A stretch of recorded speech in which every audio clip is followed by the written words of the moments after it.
We'll typically lead from a planning perspective, and we really want to watch where the eyeballs are consuming and follow the audiences, whether it's the audience we're planning against or just the audience of full consumption. And we'll utilize our planning tools at Dentsu, such as Mercury for Media or Ampower, to really understand where the impressions lie.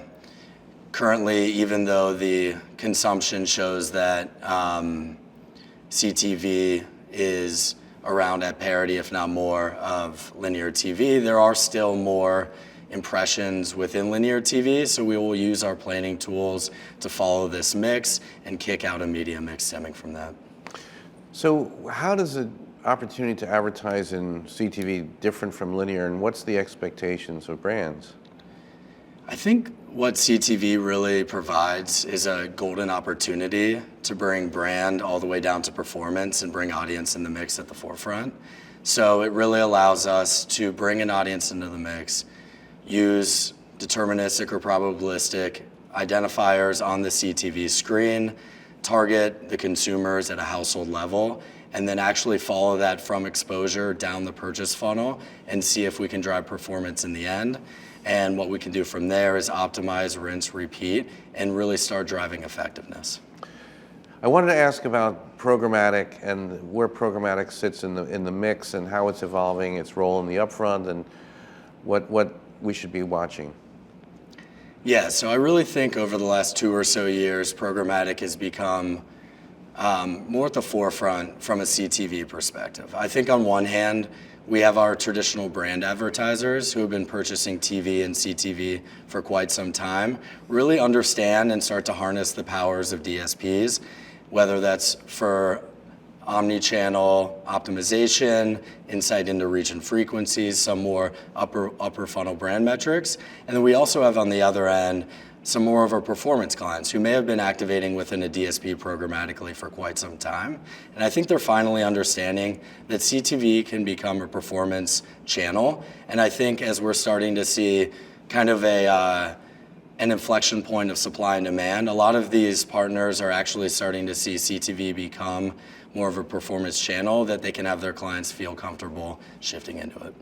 Where is there friction, either from the marketers, publishers, or tech partners for more programmatic adoption? What needs to be solved?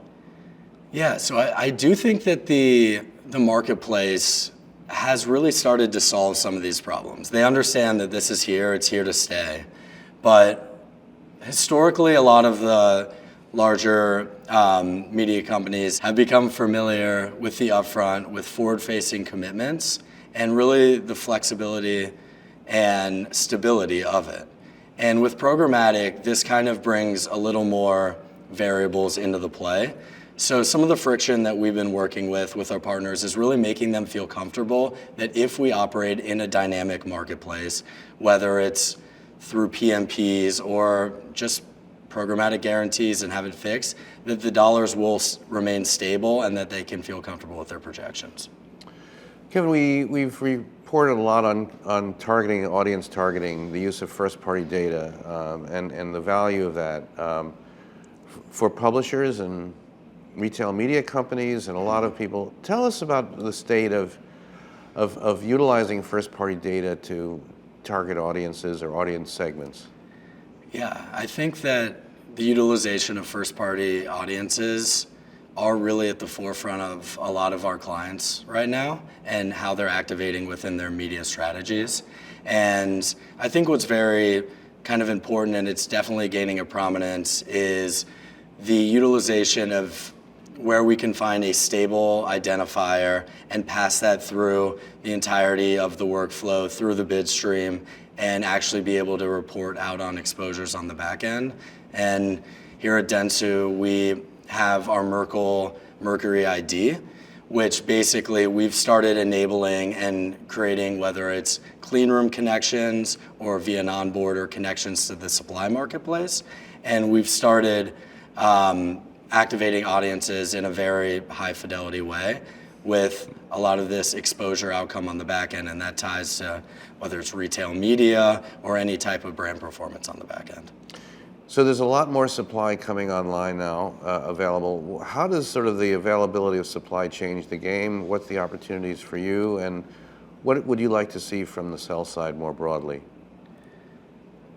More supply in the marketplace, I think, really has our clients feel a lot more comfortable with investing in CTV as both a brand awareness play as well as a performance play. And we're starting to see more of our clients and more of our holistic clients start adopting CTV strategies, because you're able to get in either with millions of dollars or tens of thousands or hundreds of thousands of dollars and make an impact to your brand.